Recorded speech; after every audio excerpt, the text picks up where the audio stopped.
But this whole under the banner of heaven things, it took over social media, at least my social media, especially Twitter. And then when the Roe versus Wade thing happened, it completely Has disappeared. anyone had their like close Mormon friends or family watch it? And if so, their reaction? We don't have to talk about it now or later, but because I haven't. Like I don't know anyone who's watched apart from like post-Mormon people. One of the main promotional pictures that was on Hulu was of a woman wearing temple attire. I think immediately that would, any, active friend or family member that I know of or that I personally have interacted with. Yeah, that's what was like really striking to me, like the misogyny. Like it was so heavy, and like I was having a hard time like trying to like understand if like that was accurate or not. Like, are they just like, because I'm like, there's no way that the church is that misogynistic, but then I'm like, wait, yes it is. His doubt was his greatest ally. I think he was always constantly doubting, and I think a life of faith is not a life of certainty. A life of faith is a life of doubt, and I think it is so healthy to doubt. It's so healthy to doubt oneself. It's so healthy to doubt any assumption we make about how to live. And I think what I mean when I say certainty scares me, certainty starts war. Certainty starts war on behalf of ideology. Certainty of the I know and you don't. That's the scariest thing to me in what a human being is capable of doing.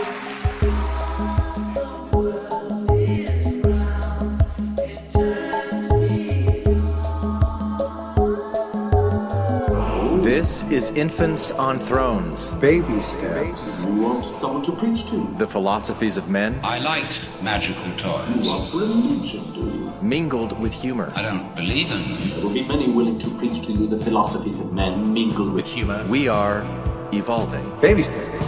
You can buy anything in this world of money.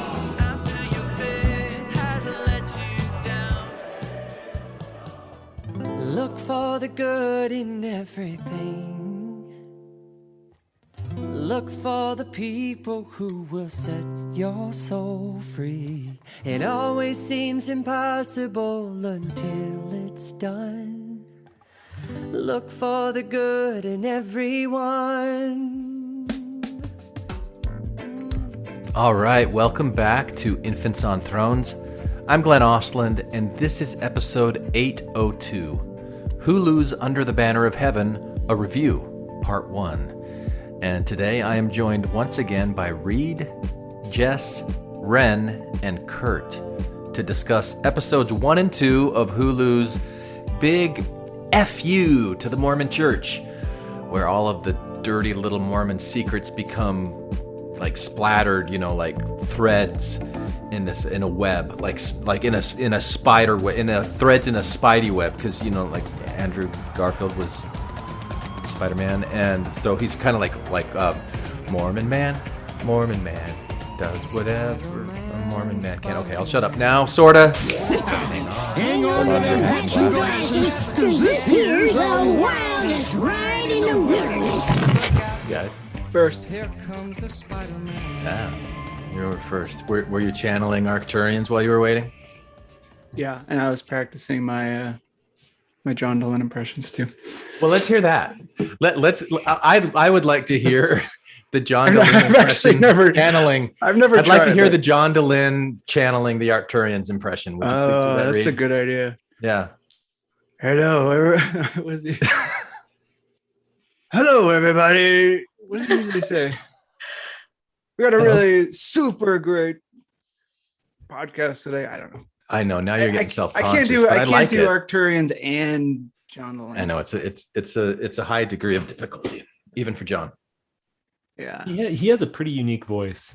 Yeah, he does. Who doesn't have a unique voice, Curt? All right. All right, everybody. Let's got a super great. How's that? I don't know. I haven't listened to John for so long. I don't even know what he sounds like anymore. Is that what he sounds like? Kind of sounds like he has a cold all the time. Yeah,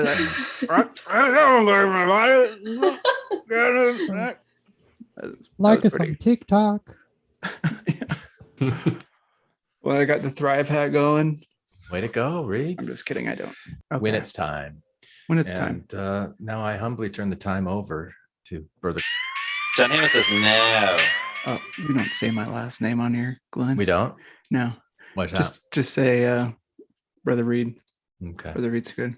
Okay. What if I say Brother? But like I pronounce it where it's spelled with.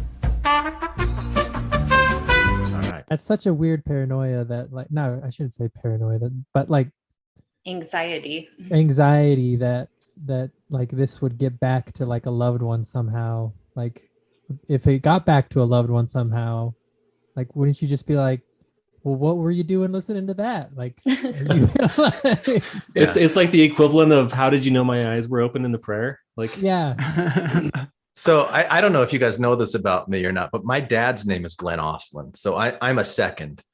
And he told me a while back that like some of his BYU college buddies came across Glenn Ostlund doing this anti-Mormon podcast, and they thought it was him. And so they've been like shunning him for the last 10 years because they thought it was him. Like that's hilarious. They were going to do some kind of a reunion. They're like, let's not invite Glenn because of what. And so they finally cleared it up. But I'm like, and you still want to hang out with those kind of people, Dad? But anyway. Wow. So it does get back to people, Wren. Yeah, no, I would say mine's more work related. There's a lot of people that would, I don't know. All right. Under the Banner of Heaven, today's topic today. First off, I want to say I'd never read the book until I guess last week. And it was very disturbing. But this whole Under the Banner of Heaven things, it took over social media, at least my social media, especially Twitter. And then when the Roe versus Wade thing happened, it completely disappeared. Now all I see is the Roe v. Wade stuff on my feeds. So I don't think we're too late to the party here, as the shows are still coming out every week. And I don't know if anyone's watched. So I watched the first and second episode, and I started the third last night, and I didn't finish it. Have you guys all watched all of the episodes? I forgot that it came out on Thursday. So I watched the first two as well. There was a lot of buildup to this. Like I think it was a lot of anticipation, a lot of buzz, a lot was going on in the air, kind of getting ready for this. So it was hard to miss if you're in the culture, even a little bit. Yeah. Post-Mormon culture. I actually don't know if more of my active friends were even, it was on their radar the same. But for me, like you, Reed, like social media was a big deal. So I knew about it. I planned on it. I put it in my calendar and I watched it, but I forgot. Like, what does that say about I want to get back to the idea. I want to get back to the idea of like, has anyone had their like close Mormon friends or family watch it? And if so, their reaction. We don't have to talk about it now or later, but yeah. No, because I haven't. Like, I don't know anyone who's watched apart from like post-Mormon people. Well, I'll say I haven't had like close believing Mormon friends watch it, but Cammie, who I live with and has been out of the church for at least as long as I have, watched it, and she's like, I can't watch any more of this. This is way too triggering for me. Really? Yeah. Like all of the women's like gender inequality issues and things like that. She's like, I know it's a story, I just can't. I've lived too much of that that's similar to go back into it. I can't. Definitely felt some of that. Yeah. I think considering one of the main promotional pictures that was on Hulu was of a woman wearing temple attire. I think immediately that would, any, active friend or family member that I know of or that I personally have interacted with would be a no-brainer. We wouldn't watch that. So I don't know. Well, so let's start down. I know I kind of created a little format for our show tonight because we needed that. There's so much to the show and the book, and a lot of thoughts around it. So the first thing was, what did you like about the show from what you watched the first 2 episodes? Glenn, let's start with you because I think you might be the outlier here. I'm gonna say you might be. What way? I thought I heard you say the other day that you liked it. Oh my God, I loved it. Like I watched the first 2 episodes last week. I haven't started on the third one, but like, yeah, I loved everything about it. And I loved the scene, like when Andrew Garfield is in the car and he's driving to the murder scene and he's praying to himself. I just went, oh my God, I had forgotten I used to do that. Yeah, I used to do that too. Like I used to do that all the time. And then I started thinking, you know, what do I do now? Like what am I occupying my time now? Like in the episode that you guys recorded last week, where you're talking about neurology and, you know, like creating neural pathways, like anything you do, you get better at doing that thing. You're like reinforcing your neural pathways. So here I'm watching Andrew Garfield portray this Mormon guy who's constantly repeating in his head things like, help me be of service to people around me, you know, help me be a light unto this world. And the way that he played it, I can see like that kind of burden and that heaviness. I don't know. I'm projecting my own stuff onto it, I'm sure, but it reminded me of an aspect of my experience in Mormonism that I'm actually quite grateful for, because I still care about people and like wanting to be a good person. And I think that all of those times that I said prayers, like to please bless me to be a good person, or, you know, like to help people around me, that emphasis on service and stuff, I think, yeah, really hit home. So I liked that about it. There isn't really anything that I didn't like about it. I thought that the actor that is playing the, you know, young Lafferty boy, you know, is a little over the top with the acting, but is this I thought it was fine. What's that? Alan, who's getting the one who's the husband. He's Brenda's husband. That's okay. Alan. Yeah, Alan. Yeah. But I also I didn't do the homework read, so I'm sorry I didn't listen to that podcast, but I'm going to comment on it out of my ignorance anyway, because I'm so good at it. I don't need to listen to something to comment on it. Yeah, I don't need to be informed. Not at all. So here's another question for you, Glenn. Were you bothered at all by some of the script, or just, I guess, the way that they had them speaking? Like he said, I felt like the first episode they were referring to Heavenly Father all the time. I've never heard anyone do that. Like Heavenly Father, something about the upside down pineapple cake or something, and Heavenly Father wouldn't have. I don't know. Just there was, to me, it was a lot of emphasis on brother, sister, which, I mean, happens, but every sentence that you use to address somebody, it seemed a little.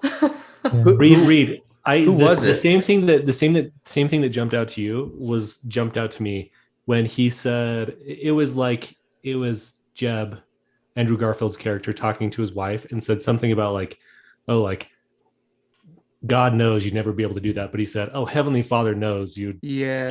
With I think it was with a pineapple upside down cake or whatever. But it's like it was something that I've never heard said once before. What I'm confused. What was it that you never heard said? Someone saying Heavenly Father knows, like in replace for like, oh, God knows you'd never do that. You know what I mean? Oh, take your regular normal cuss sentences and substituting the Mormon words, but like, wow, Mormons don't do it that way. I don't know. I didn't catch that. Then that just went right over my head. So to answer your question, Reed, no, it didn't bother me because it didn't stick. No, it just flowed through, man. It flowed through. It felt like the language was like just like a little bit too much of a caricature of how people spoke. It was like 30% too much Mormonism. One thing I noticed in comments on social media in response to it is that there is such a spectrum in Mormonism. You know, there are people watching that say, that's my family. Right. That is how we talked. Yeah. And others that are just like, we never would have done that. We didn't have that. We didn't, you know, so I think that's to be expected, but you can't really rate, you know, the accuracy of language just based off of one family's experience. I'm sure there are families that say Heavenly Father, whatever, all the time. And the most important reaction and response is yours anyway, right? Right. And I think this would be totally different if we weren't. So if this was a show about Scientology or Seventh-day Adventist or, you know, you name it, we would have no idea. We wouldn't have any place to judge. But I think we all feel like we have a place to judge it because that, you know, we grew up in it. So we're expecting what shows up on the screen is to be kind of our individual, you know, experience. Where I grew up, it was not Utah, and it definitely didn't, you know, and so I'm trying to give it a pass on some of the language they're using, but it's hard. It's because it's just, and wait till episode 3. There was one line that I'm just going to spoil it. Go ahead. I'm not spoiling any part of the show, but it was the worst line. Like my wife and I just like groaned hearing it, where he was saying goodbye to his wife or something, and she was in bed, and he said, in the name of Jesus Christ, and then he starts kissing her. Does not make sense at all. Like that's not normal. No, like no one does that, right? It's so funny that like these are the details that you pick on to go, I can't help it. I know it is. It's just funny. There's, I think, a contrast that's kind of important too to notice. There's the Laffertys, who are kind of summing up the fundamentalist view of Mormonism. There's Jeb and his wife that are kind of in between there. And then there's this progressive family, Brenda's family. Right, yeah. So I feel like you could kind of pick, you know, elements from each family and be like, oh, I know so-and-so, or this is more my experience. But along the lines of compliments, there definitely were things, you know, beats or conversations that I felt like they got really spot on. Yeah. You know, especially for me, I think the moment that Brenda meets the Lafferty family, like I was having flashbacks from, you know, my husband's one of 7 and they have a ginormous group.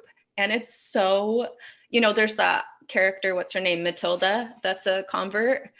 And I felt kind of like her, where she's just like me, everybody like me.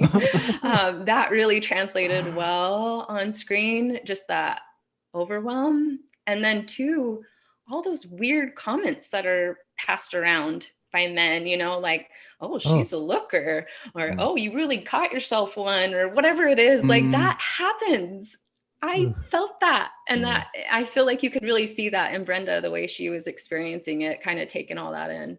Yeah, that's what was like really striking to me, like the misogyny, like it was so heavy. And like I was having a hard time like trying to like understand if like that was accurate or not. Like, are they just like, because I'm like, there's no way that the church is that misogynistic. But then I'm like, wait, yes, it is.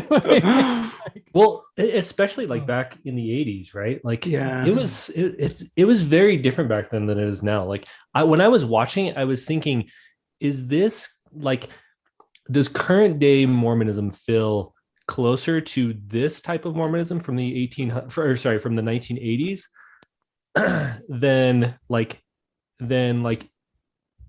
this does what we're watching on the screen to like fundamentalist Mormons? Like, which feels closer to me?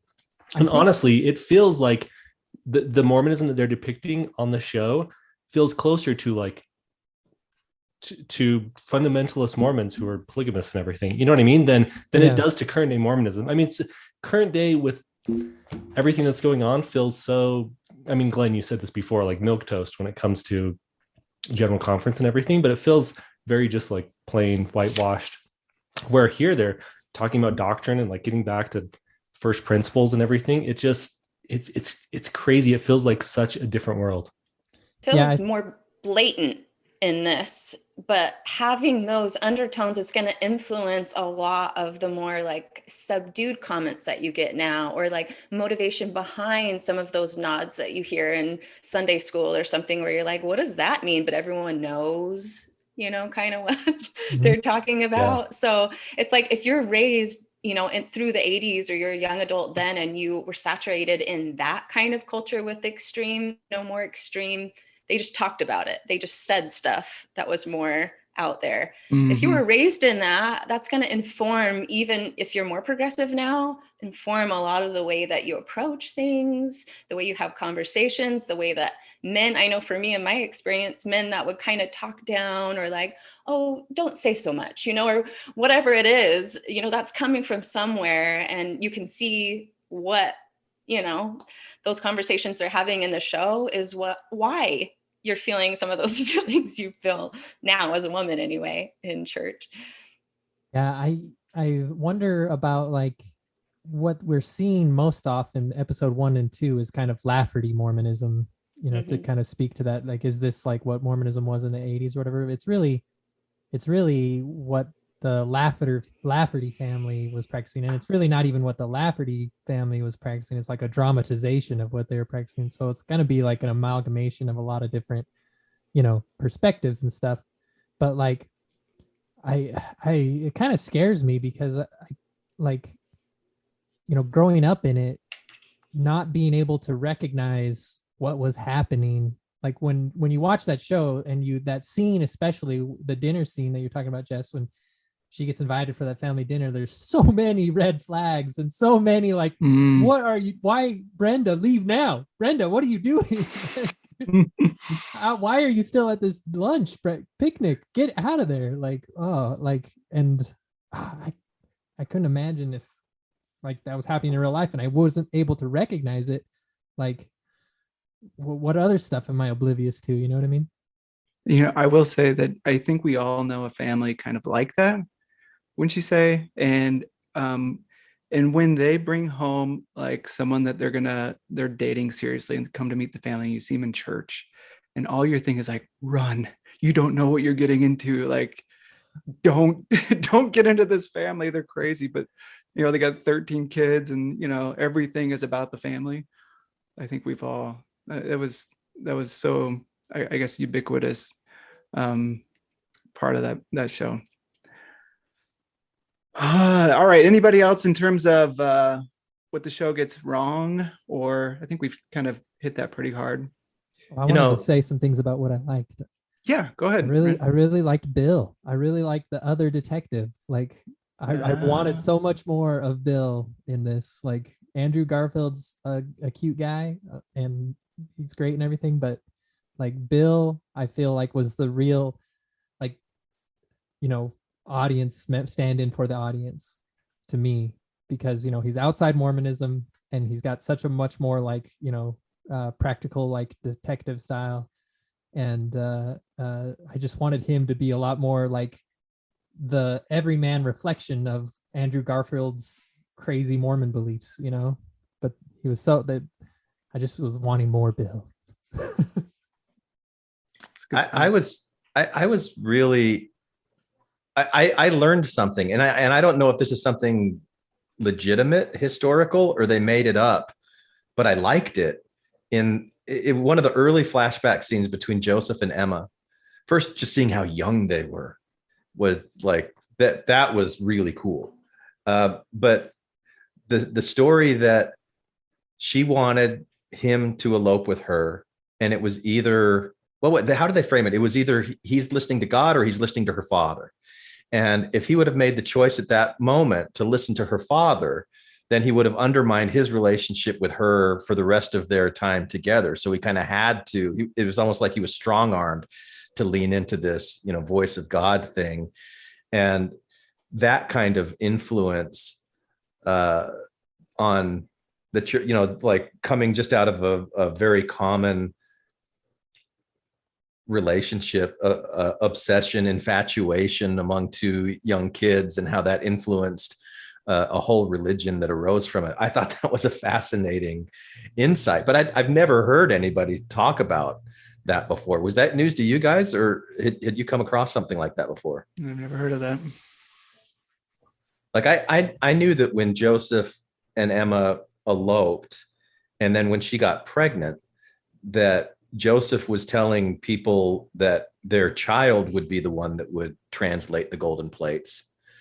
And that was his plan, at least to pass it off as that until that child didn't survive, and then he had to change plans. But I didn't know this little bit about having to choose between God and Isaac Hale.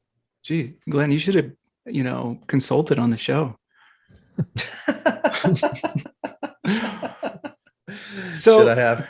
Well, I thought with the episode title, it was titled When God Was Love. And so I thought that was kind of a through line showing Joseph and Emma and how it was love that kind of got it going. And you can even see, even the sick and twisted motivations that, come out. I think you would still see their arguments as being for love in ways, and how using that as the, catalyst or whatever, it sounds nice until it becomes something else. So, so what do you think of, and this is a purely artistic thing that we're talking about here, and this kind of gets to, there was an interview on Radio West with, what's his name? Dustin Lance Black, I believe. I should have looked this up. yes, that's right. Yeah, so he did an interview. It was really good, and it kind of talked about the fictional characters of Jeb Pine and what was his name, Wren? Bill, I can't remember. Bill Taba, yeah. Taba. I think so. Mm-hmm. Yeah. And how we're supposed to kind of, when you're reading the book, you're kind of acting as this investigator, and it was kind of fascinating. And we're kind of running out of time, so I'm not going to play the whole clip. Do you think that's an effective way of telling the story, of using a fictional character? Do you think that detracts from some of the, what you're seeing on the screen? You're thinking is kind of history, right? But they've kind of fictionalized this part.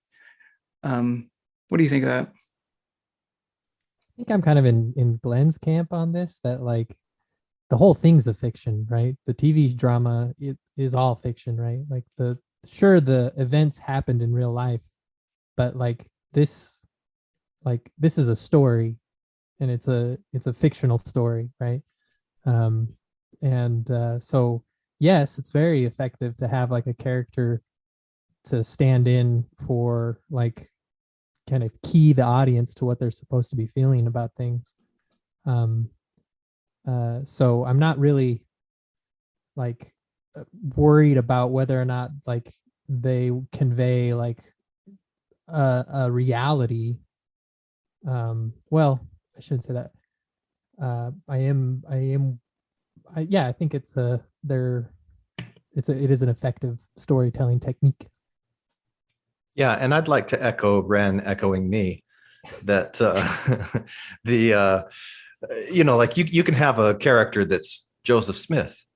Yeah, there really was a character named Joseph Smith, but guess what? What you're seeing on the screen isn't really him. Yeah. These aren't really the words that he said. It's not really what he looked like. It's not really what he was doing. He wasn't like, so it all is a fictional depiction that is from the perspective of the person who wrote it. And then people who, and everybody, if you went back and you interviewed people that were actually there at the time, they would give you different stories about what actually was happening anyway. And that's true. All these different subjective perspectives. So yeah, I think that you kind of have to, especially when you're doing a historical TV show like this, to be able to create fictional characters that represent ideas and kind of like what you want to convey as a storyteller, where you've only got a limited amount of time to tell the story. You just embrace that it's a fiction.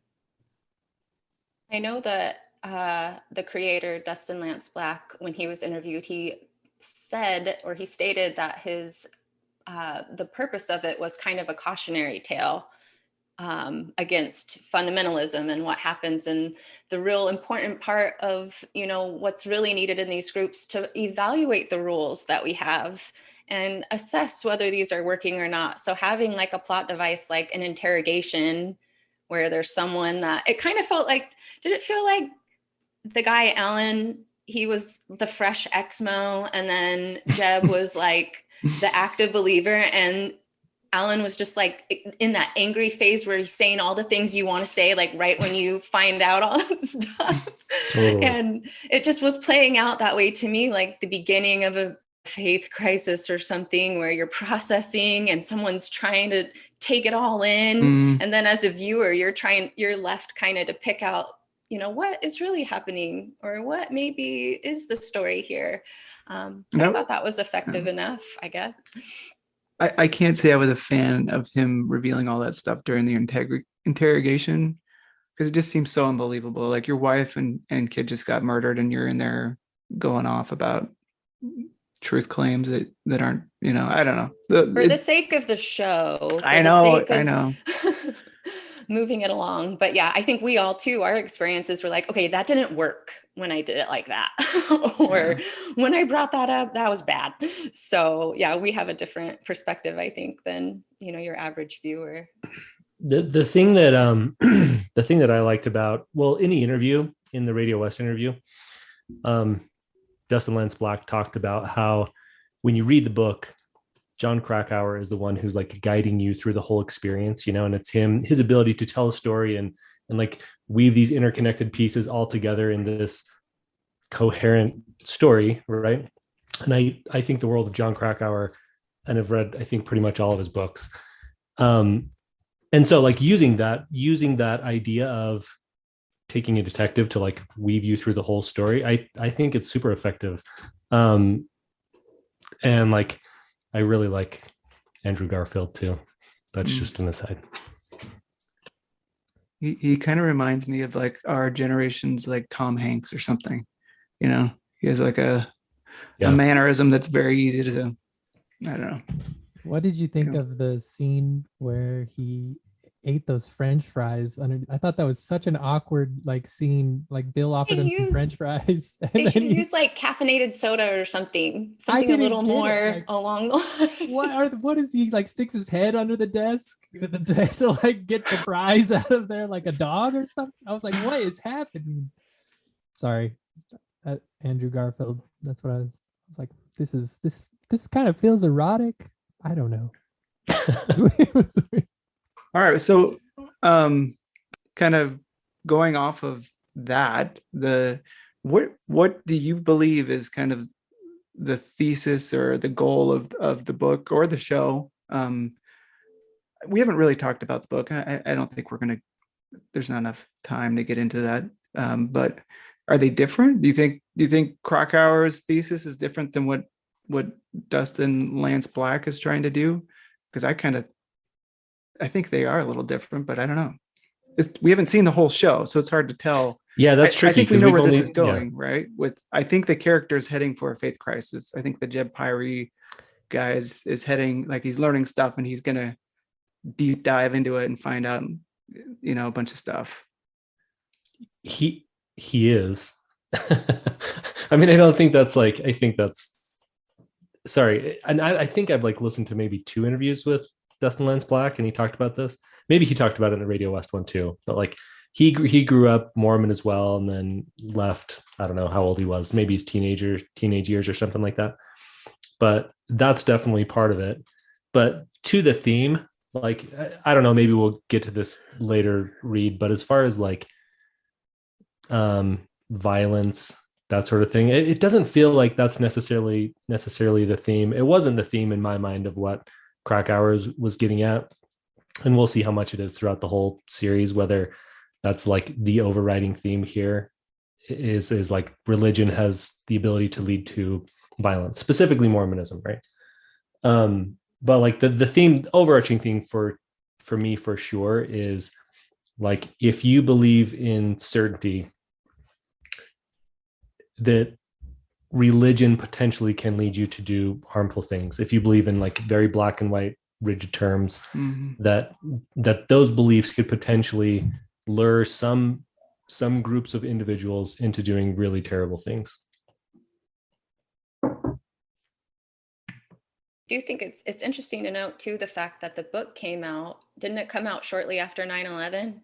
Yeah. So there was that in the air of like religious extremism causing something catastrophic. So, you know, the way that, we kind of internalized that through the book. It was with a different lens then, and then now opposed to, what we're dealing with now, where, there is still this fervor of pushing ideology into, making everyone be the same and believe the same things. And I think it's kind of an interesting comparison, like where were we then, as a world, and where are we now, and what are the threats? Are they the same? How are they different? Like violence, I know, Reed, that was something that you talked about. I'm sure we're going to get there.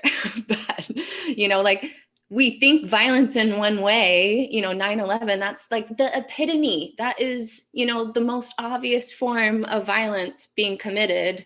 And then now, we have, people's rights and, freedoms and stuff that are at risk. And, that's also another form of violence, I think. But yeah, I thought it was kind of interesting to think about the times when the book or now this series are coming out, differences.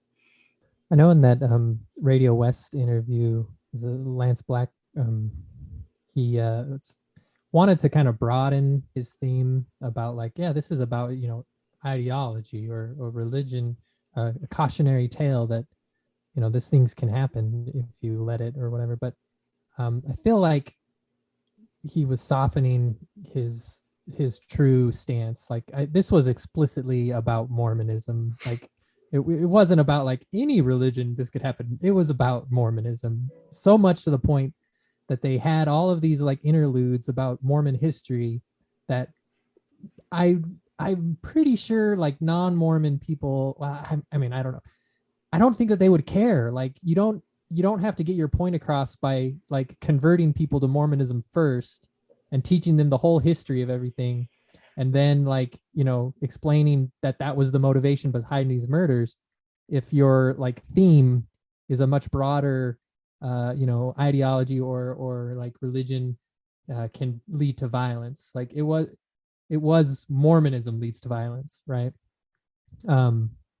I don't know that I necessarily like agree with that intention or that theme, because to me in the dramatization, like what I was seeing a lot of was like really fragile male egos on the brink of like madness, and in like all kinds of like extreme pressures coming down on them. And they're just going to snap in violent ways. And I don't know, that's kind of what I was interpreting.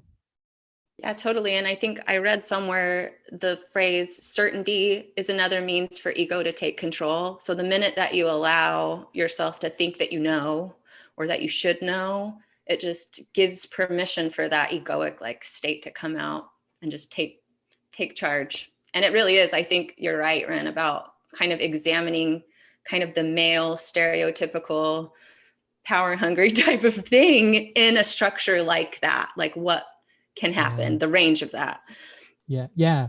My spouse and I were watching it and we just kept thinking like, these are just the different Mormon guy types, all of the different characters. There's so many male characters and they're just different types of Mormon guys. And we were like trying to rank them in terms of their like.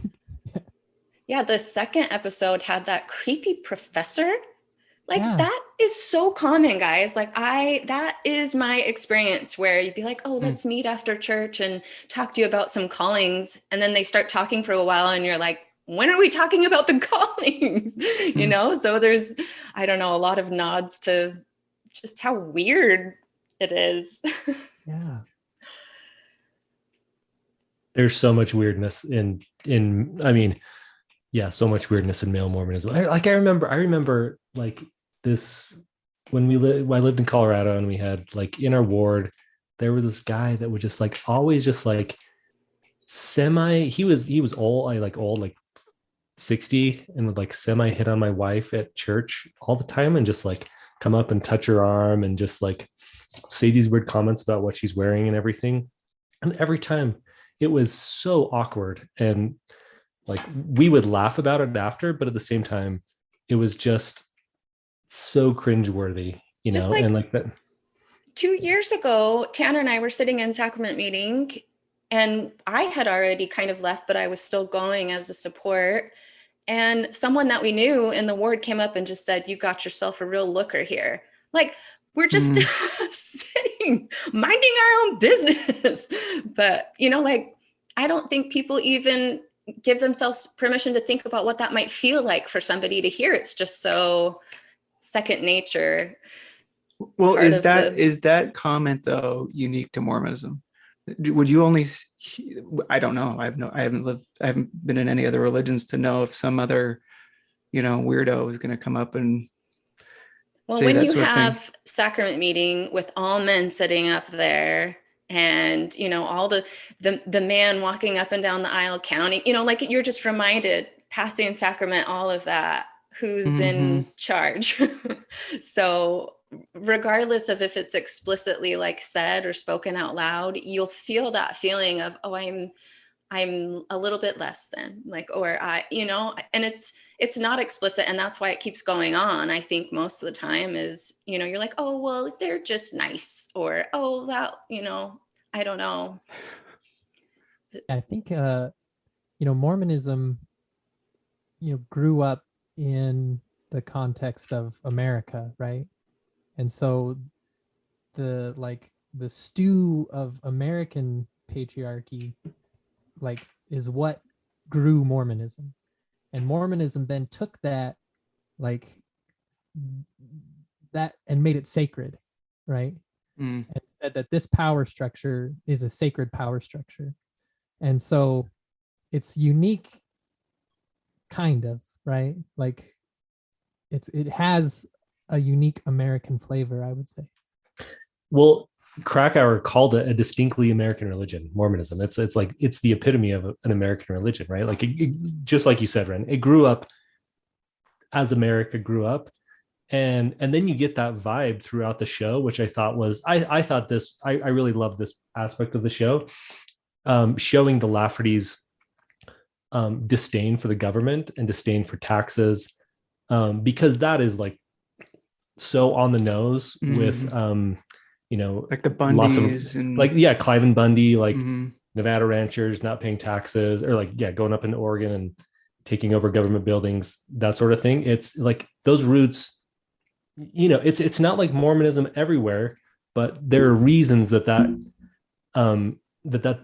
idea permeates Mormonism in places,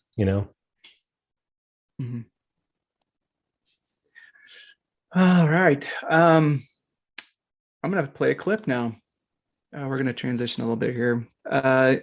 So this is a clip of kind of going back to our conversation last week about certainty.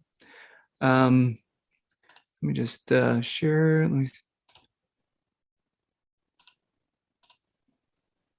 Hopefully you can, I guess, can you see my screen?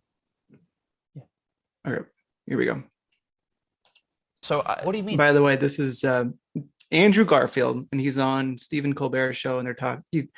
Colbert is asking a bunch of questions about faith, and it's all in context, I'm sure, of the show that he's trying to promote. So I thought it was really interesting to hear what Andrew said. Certainty is terrifying. Certainty is terrifying? Yeah. I mean, if you knew that there was an afterlife, would that be comforting or terrifying? How would I ever know? I don't know. What I mean is a visitation from an angel. How about that? Well, sure, but I would always question it. Even after a visitation, I think it's healthy. You think about Thomas Merton, the great Trappist monk and philosopher, really. Yeah. His doubt was his greatest ally. I think he was always constantly doubting. And I think a life of faith is not a life of certainty. A life of faith is a life of doubt. And I think it is so healthy to doubt. It's so healthy to doubt oneself. It's so healthy to doubt any assumption we make about how to live. And I think what I mean when I say certainty scares me, certainty starts war. Certainty starts war on behalf of ideology. Certainty of the I know and you don't. That's the scariest thing to me in what a human being is capable of doing. Andrew, thank you so much for being here. All right. Thoughts, Glenn? Start off with you. You've been quiet. Amen.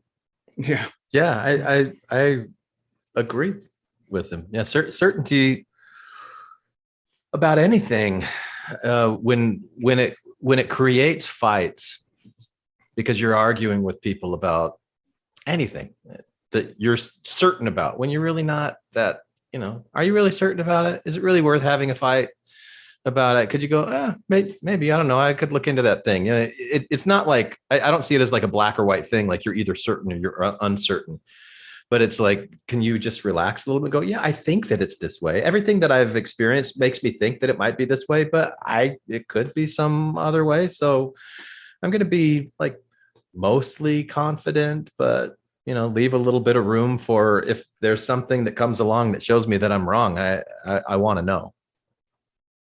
If you saw an angel, Glenn, would you doubt it? The way he describes. If you saw an angel, would you ask to shake its hand? I was going to make a joke about Jess, but I can't now. She's already told us, like Tanner's got a looker there. Yeah, I see an angel all the time. No, yeah, that's just a Mormon man kind of thing for me to say. I'm going to say it about. I'm going to say it about Wren. There you go. Yeah. I'm always seeing an angel there. Would I doubt it if I saw an angel? I don't know. I wouldn't doubt the experience that I had. That's like if I'm standing in front of you and am I doubting that I'm having a conversation with you? I might doubt like some of the things that you say, but if you're standing in front of me and I see you in front of me, then I don't have a doubt about that. But I might question your motivations, like whether you're being honest with me or not, whether you've really got my best interest at heart, things like that. But the fact that you're there and I saw you, I wouldn't doubt. So with an angel or like an alien. I guess that's more apropos for you. So I'll tell you this. Glenn. So this last weekend I did go. So a year ago I interviewed Ruben Langdon on the podcast, who does a series on Gaia called Interviews with Extra Dimensionals, and I met up with him in the desert in California at Joshua Tree over the weekend and did for the new moon last Saturday a meditation to kind of call in. It's called CE5. There's a movie called Close Encounters of the Fifth Kind, where this guy, Stephen Greer, recommends this methodology to meet the extraterrestrials that are out there. Right. So I'm sitting with this group of people and it was so weird and cool. And at one point we saw these two lights in the sky. And Ruben has this like laser that points up. It was one of the most incredible things I've ever seen. It's like on a chalkboard, but it's up in the sky. This really powerful laser. He's like, all right, you see these two lights right here? They're moving kind of at the speed that you would expect to see a satellite.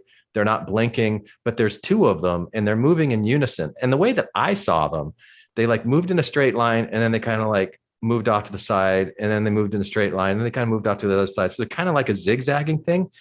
And then they just were gone. They just disappeared. Like I was tracking it and boom, they're not there anymore. So am I like certain that I saw UFOs and yeah, they're there? No, I'm not certain that I saw UFOs. I have no idea what I saw, except that there were these two lights that were kind of I'm not even certain that they were really zigzagging because other people didn't see the zigzags, but I saw the zigzags. They disappeared. I don't know what that means or what it was, but it was a cool experience to be there. I'm not going to make any claims with any kind of certainty about what it was, but to go, man, that was interesting. So angels, I don't know. I haven't had that experience with angels yet, except for Wren.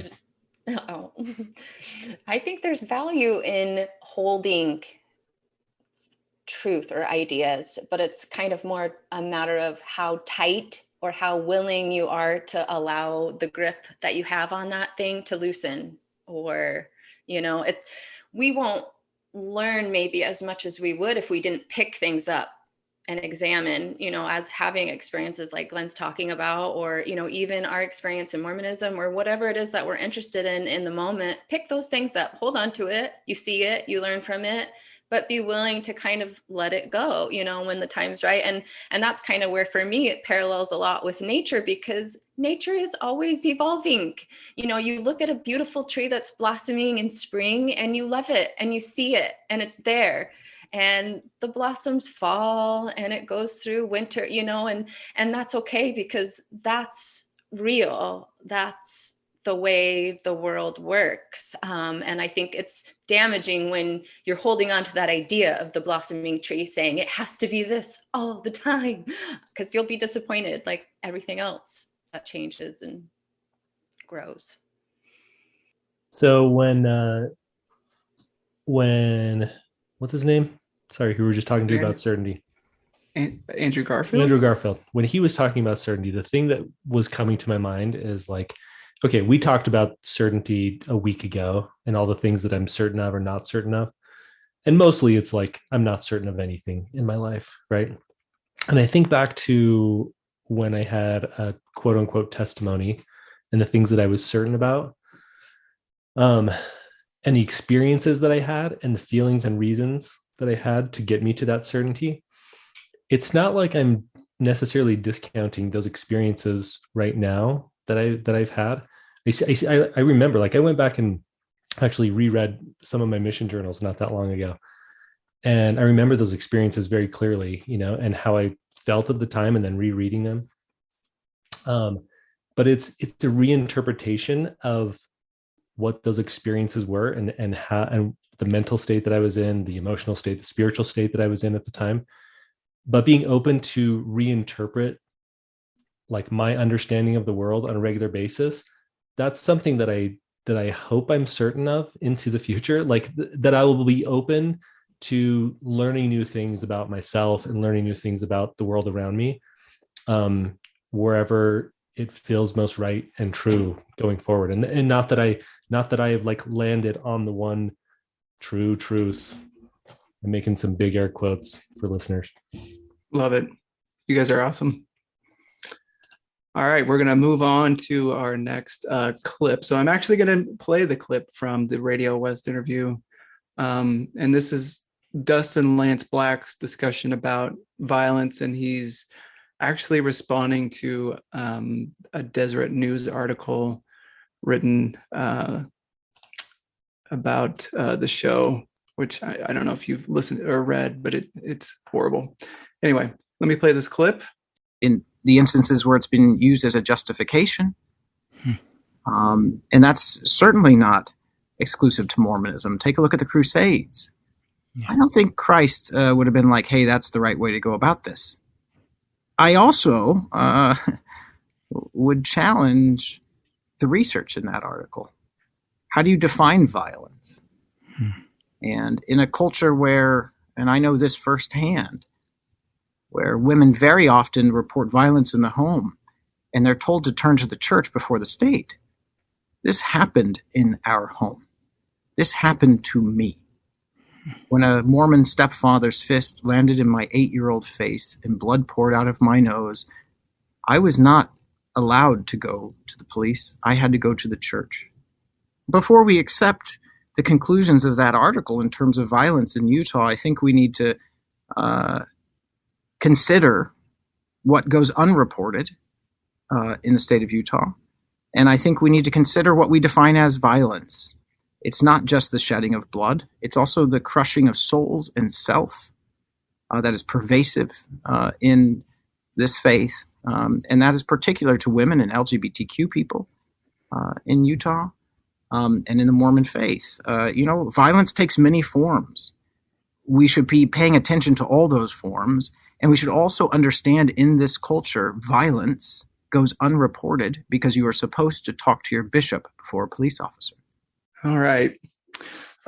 So this is kind of where I really, my brain just kind of went nuts with that discussion about violence. And I would say I'll share just a little bit more from the book here that kind of coincides with this conversation about violence. And oddly enough, it's love. And it's, I think I didn't speak to it earlier, but I think one of the main points of the book is this dogma that God speaks to man. So to me, one of the most disturbing parts of the book was when Dan Lafferty is describing in very detailed words how he went about killing Brenda and her daughter. And Glenn, you might need to put like some sort of warning before this episode, because I am going to be talking about some of these things, and that might be triggering for some people. So just some of the things that I got out of the book, and I kind of just summarized. But when Ron knocked on Ellen and Brenda's door, no one answered, and Dan thought it was an Abrahamic test initially, and Ron had just passed this Abrahamic test, and he thought, oh, thank God. And so they started to drive away. So you can tell that Dan's feeling very inspired by the Spirit. He's trying to follow what God is telling him to do. And so they start driving away, and Dan gets this strong feeling that he should turn the car around. So he did, and he goes back to the apartment, but he doesn't know why. And isn't it sounding just like any missionary story or any home teaching story you've ever heard when he's describing this? And I think that's why it was so disturbing. And the whole time it says he's wondering why. He's searching for answers with the prayer in his heart. He wasn't sure what he was doing. And then, quote, he says, just had a real comfortable feeling about what I was doing. At this point, it was like someone had taken me by the hand and was just leading me comfortably along. And so then Brandon answers this door, and he says, I was kind of silently talking to God, and I asked, what do I know? And he felt guided to push past her in the house. And he goes on with the story of how the whole time, all these little signs were, God showing him what to do. And it was just, honestly, preparing for this episode was not enjoyable. It was not fun to read these disturbing thoughts from a very disturbed individual. And to this day, apparently he still believes that he did nothing wrong and that it was all what God told him to do. And but this got me thinking, one, of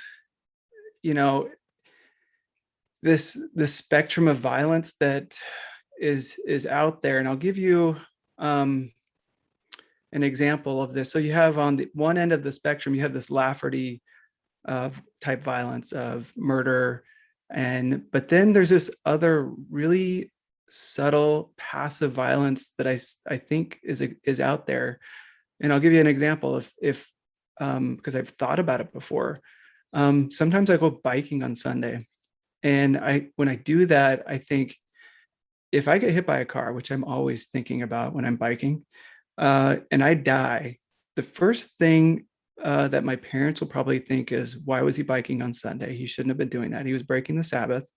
And then they would kind of always have that in the back of their head. And I would have done the same thing as an active believing member of the church. If I had heard someone, if they were drinking and they were drunk driving, it would be justified because they broke the word of wisdom, or they broke the Sabbath. They shouldn't have been, doing such and such on the Sabbath. And you start justifying in your head the violence, right? That it's okay because, God, would have protected him. And so what I'm saying is, I'm seeing some similarities here. I'm not saying that they're the same, one and the same, but I still see this kind of passive violence going on where people, and there's a word for it. It's called, I had to look it up. It's called Schadenfreude. I don't know if you've ever heard of that word, but it's the joy that you receive when other people are harmed because it's proving you correct or something like that. I don't know if that's exactly what Schadenfreude means, but it's the joy you receive from others receiving pain. But I know I just kind of went on a long diatribe there, but I just wanted to get your thoughts on that. I love that diatribe, Reed. I love it. Go ahead, Jess. You take it.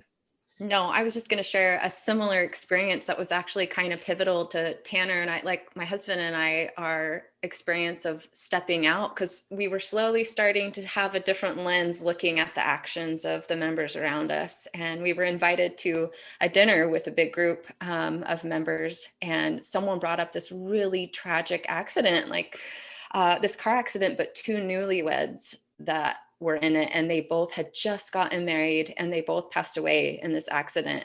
And the immediate comment that followed was a friend of mine at the time saying, "Oh, that's too bad they weren't sealed in the temple." And Tanner and I, we were just sitting there just kind of like, oh, like, how is this okay? Like, to me, that is speaking to the same specific violence of ripping apart these two human beings and this idea of them being together forever, wrapped in this kind of performative niceness of, well, this is why we do what we do, because we want to be together forever. And that really stuck. And I see that now when I look at, oh, well, we love you, we just don't condone, or, any of those kind of phrases that get tossed around where they're, how do you say that and think I'm being kind? It's not, it's performative niceness over kindness. And that kind of, has really been underlined to me when I hear people say the phrases that are supposed to be comforting, but then on the outside, you're going, that hurts, this is really rude. Well, so Reed, like, as you were talking, and Jess here, exact same thing. So the thing that kept running through my mind is like, those who had something who had something bad happen to them, like they had it coming to them because of their actions, right?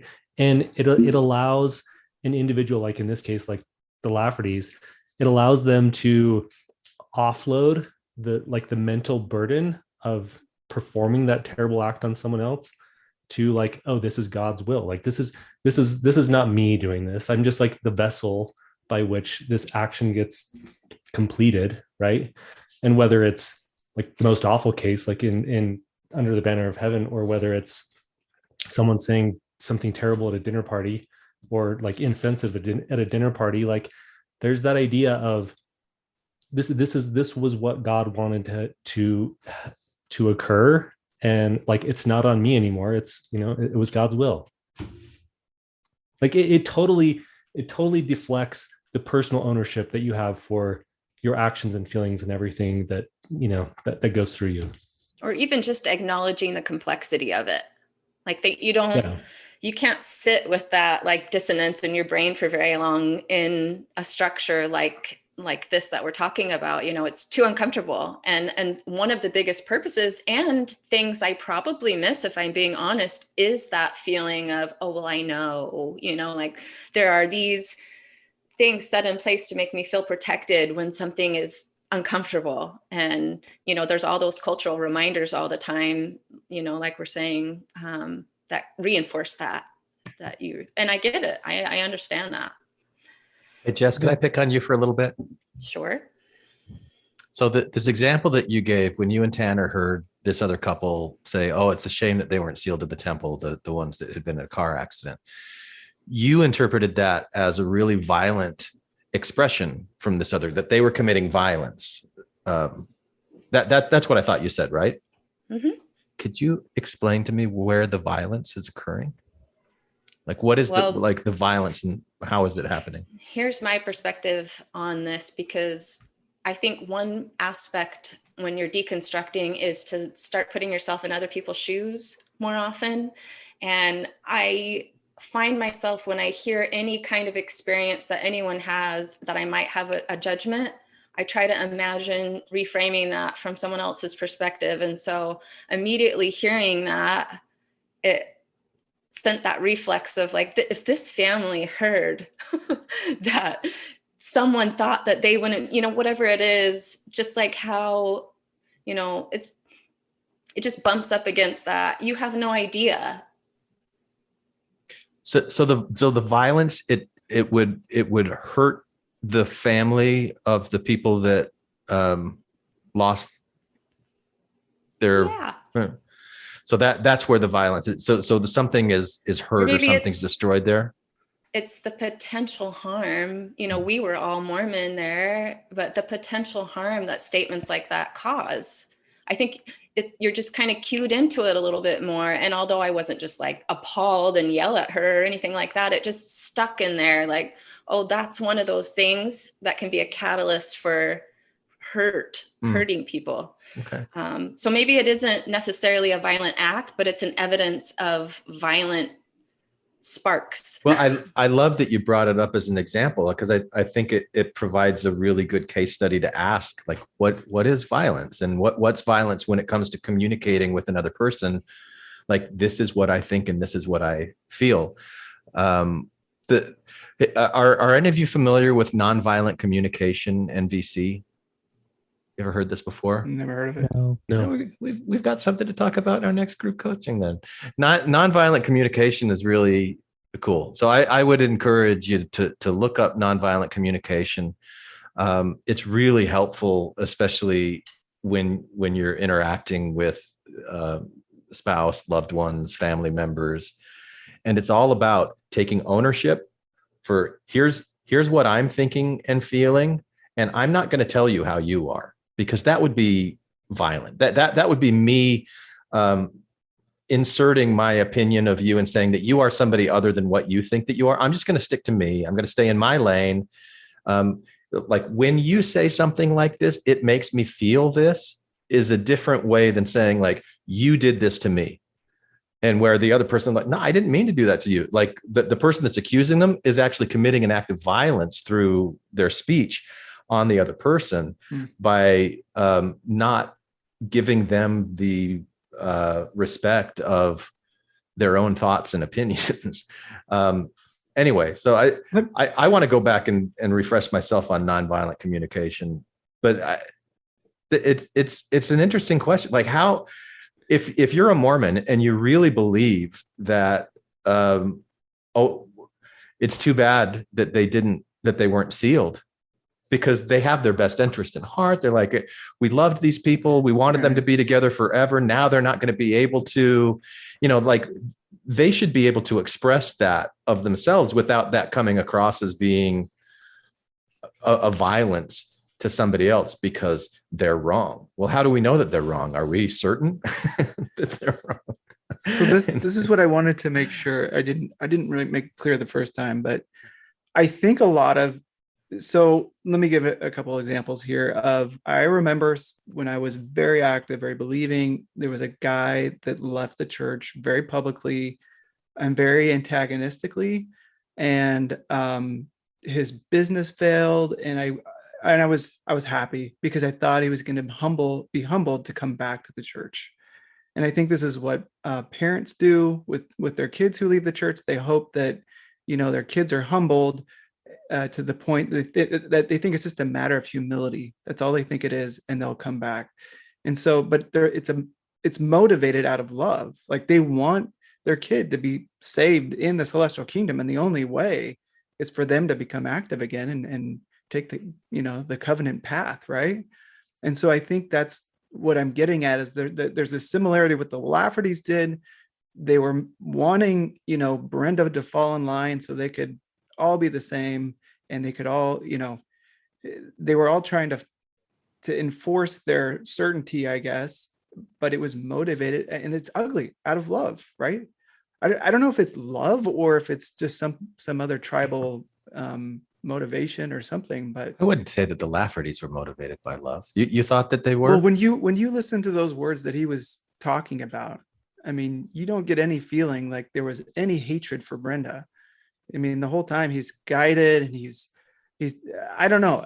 I don't know. We don't know what was going on in his head, but I'm just saying that there's this element of being motivated to do violence out of love.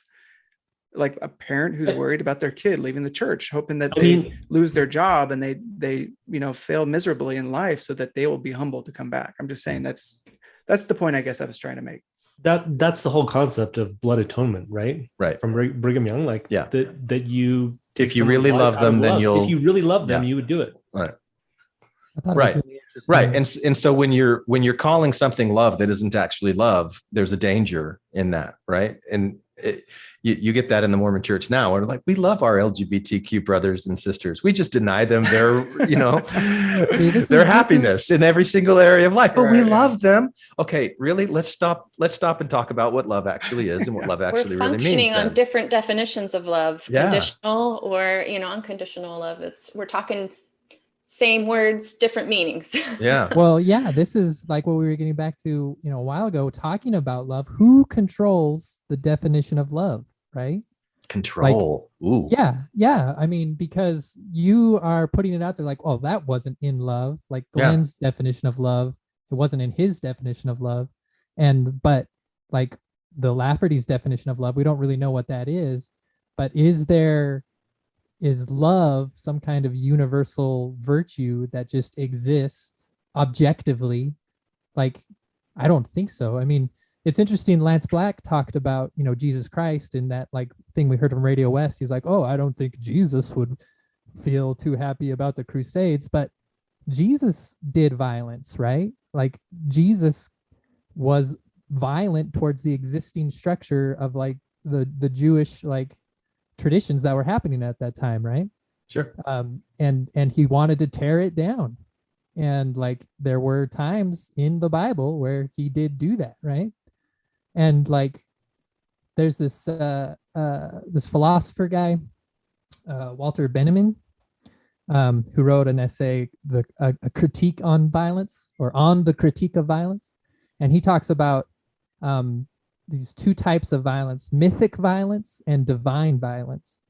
And mythic violence is the violence that we perform in order to maintain the myth that we have in our society, right? Like the myth of power, like whoever is in power, they are in power because of some myth. And then there is divine violence, which is the violence used to like free people from that system of violence. But you can never, like, it's an unfortunate choice of word, like divine violence, because you might think like Ron and Dan Lafferty in their minds were using divine violence, but from Benjamin's perspective, their violence is mythic violence. They're using the violence to maintain their myth. How do you define just violence in that? Like, who's in control of that? Yeah, I don't know. I don't know. But how do you, like, when you think about something that is violent or isn't violent, like, how do you make that distinction? Webster's dictionary. Webster's dictionary. There are three primary. We take the root vio from.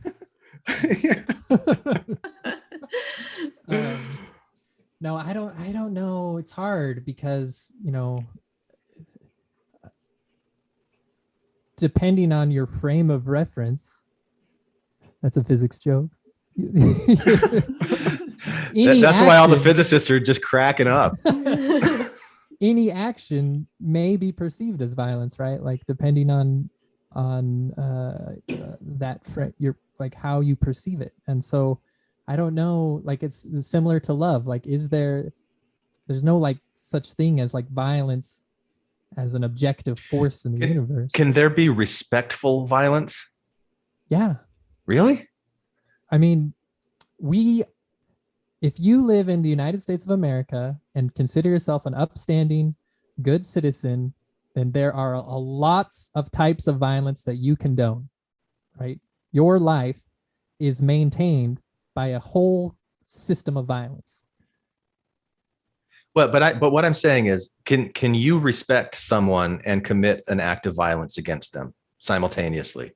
Because I'm trying to figure out a definition myself, right? And I'm thinking that violence has something to do with changing or altering something about somebody really without their permission, without showing respect to them, without their, like I'm trying to figure out what that violence is. I'm still not quite there yet. But I think that respect, like being able to respect somebody's, like where they are, what they want, and you're not going in and like, I'm going to change what you want because this is what I want, and what I want is more important than what you want, and so it's going to be this way. That to me seems like it's an act of violence. I mean, again, like it's a perspective thing, right? I mean, does a doctor commit violence on someone when they do surgery? No, but I mean, what if the person was unconscious and the doctor is like, I'm going to do the surgery, and then the person wakes up and is like, I didn't want you to remove that tumor. It was my friend. It spoke to me. Why did you take this from me? Like you've robbed me. You've committed this act of violence. I didn't say this was okay. Yeah. I think that. I think one thing that we're kind of overlooking, or not overlooking, but jumping ahead of, is the fact that we want to rationalize and figure it out with our brain and how we think about it. But a lot of this just boils down to, we're human beings, we're feeling creatures that take in information, have experiences. So we're all just gathering feelings. Like bringing it back to the heart. I love it. What's violence is the way we feel. And so in respecting another person's definition of violence, we just need to listen and learn from them, because they're going to take feeling, their experiences or their feelings are going to be different than ours. So, as nice as it is to have definitions and a concise way to wrap it all up, we're all functioning in very different arenas in our life and experiencing things in very different ways. So remembering that kind of puts us in a little bit forward position, I think, at least for me. Amen. Amen. Philip. All right. Well, great discussion. I think we can wrap it up right now, unless anyone has anything else. But yeah, I forgot to mention my two favorite parts. Oh. One, at the beginning in the first episode, Brenda saying "Some Say Love," which I cannot disassociate from Napoleon Dynamite anymore. Like after listening to that, it's like the only thing I could think of. And then the second piece, the opening credits. Did anyone else notice that like the font they use was just like the old church logo from the 80s? I didn't notice that. I'm gonna look for that. Anyway. Yeah, there's some good little nuggets in there and some anachronisms. I know when we were watching, we were laughing through parts of it, but we would point out, like that painting. Yeah, the Greg Olson painting. Yeah, like we did the same that thing. That did not come out then. Or little things like that were kind of fun, which I don't think anyone else would, like we said, no one else would notice. But yeah. We're so in tune with anachronisms now, aren't we? I know. And I would just add, Curtis, that in the third episode is the talked about, I don't know if it's one of many, but the temple scene where they show the penalty, which I've never seen how I imagined how it was, but the wording's a little different, but I thought they did a good job with it. It wasn't too bad. Can we also talk about how terrible of a trap that was that Taba fell in? Like the worst trap ever. He just got out right after that. Like, you can create such a better trap in the woods, and they failed. So. Yeah. Is that an episode 3 thing? A trap in the woods? That's two, yeah. He's running, chasing, and he falls into a pit, but then he just gets out. Oh, yeah. Yeah. Joseph's brothers were way better at trap building than. Yeah. Joseph Smith's brothers? Anyone would be better. Oh, no, sorry. Joseph from the Old Testament. Oh. The trap of many colors. Yeah. All right. Well, thank you guys for joining us. There we go. There's my number. I like it. I love it, Reed. All right. All right. Have a good night. Put down the weapons that you use against yourself. You don't need them anymore. Lay down the weapons that you use against the world. We don't need another war. Put down the weapons that you use against yourself. Hi, this is Hillary. Matthew, Ryan, Carol, Keith, Ashley, and I like to play bingo online while listening to Infants on Thrones. You can comment on this episode on the website, infantsonthrones.com. And if you really like what you hear, give the Quorum a 5-star rating and write a short review on iTunes. I did. Anyone for the closing prayer? My worst crime is an inside job. Dark thoughts taking over like an inside mob. I tune into the scene between the eyes and take a breath. Thank you for listening to Infants on Thrones. I sit still and watch the thoughts float past me. Never mind the future, never mind what the past be. I like to jump and let the universe catch me. Free fall, watch the beauty blow past me. I keep my pockets light, destination in sight. Addictions elevated to compassionate heights. I'm walking past the fight, laying down on Sunday night, choosing love when I pick up this night. So we